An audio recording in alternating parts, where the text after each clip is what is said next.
conflicts. And I think we're going to start with Gaza. And I think, Uma, you wanted to ask a question first. Thank you, Chair. Thank you, Foreign Secretary. Last night we had really moving testimony from Reverend Jack Serra.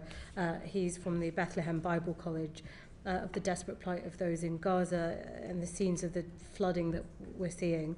And I hope that the UK will be looking at pushing on further humanitarian assistance. The question I wanted to ask is, in the last few weeks, there's been a lot of coverage of the death of Ahed Tariq El-Bayouk. She was shot playing near her family's tent in Gaza. The IDF say they are now reviewing this. It's got a lot of coverage, rightly, but this is just one case. Since the ceasefire, an average of 3 children a day have been killed. That's every day. That's over 140 Palestinian children. What's Britain doing to not only rebuild Gaza, but in the short term ensure that this ceasefire, it actually is a ceasefire, and that we aren't seeing children dying every day? I think that you're right to raise this, and the ceasefire we know is incredibly fragile, but more significantly, hundreds of people have been killed or injured since the ceasefire came into force. And obviously that raises issues about making sure that there is effective monitoring of the ceasefire process, and also that we have proper progress around the process as well. The first phase of the ceasefire agreement was obviously around the return of the hostages. That has been hugely welcome. We know there's one remaining hostage, but it's been hugely welcome. The ceasefire itself, which is hugely fragile, and the increase in humanitarian aid, which has increased, but nowhere near where it needs to be. The Civil Military Coordinating Committee that's been set up is doing some form of monitoring what is happening, but I think it's not the full framework that we would want to see.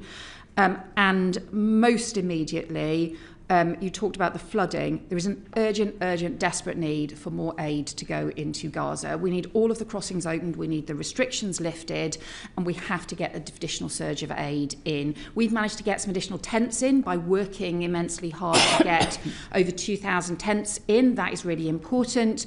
But the UN has said that they need more than 80,000 tents in order to be able to help people through the winter when there's been so much damage to buildings.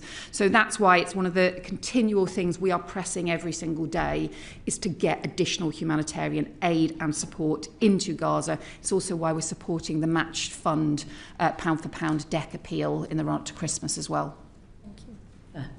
Thank you. I'd just like to ask a question about the West Bank. So violence is decreasing in Gaza, but to have peace in Palestine, there needs to be peace across all of the areas. Violence and military operations have increased in the West Bank. Food prices have tripled, which is extremely destabilising.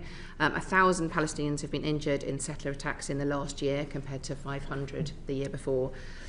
What are you doing currently to condemn the creation of the new and the expansion of the existing settlements, to ban trade with settlements? And what are the practical barriers that you're coming across for the ban? And will you be carrying out further sanctions on violent settlers? And also, I have to say, it was part of our report that we said that there should be a ban on settlement goods being imported into the UK, and the Foreign Office have not so far accepted that. Yeah, what are those blockers that's stopping that? Yeah.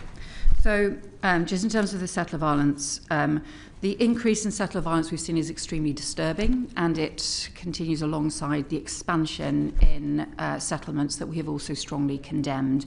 We've been working internationally, not just directly, to increase pressure on that. So I put out a statement jointly with the French, German and Italian foreign ministers condemning both the scale of violence and the expansion of settlements just a couple of weeks ago, because we're so deeply concerned about the escalation of violence. And I think the number of settler violent attacks during the olive harvest in October alone, I think there were 250 recorded attacks. It's the highest it has ever been.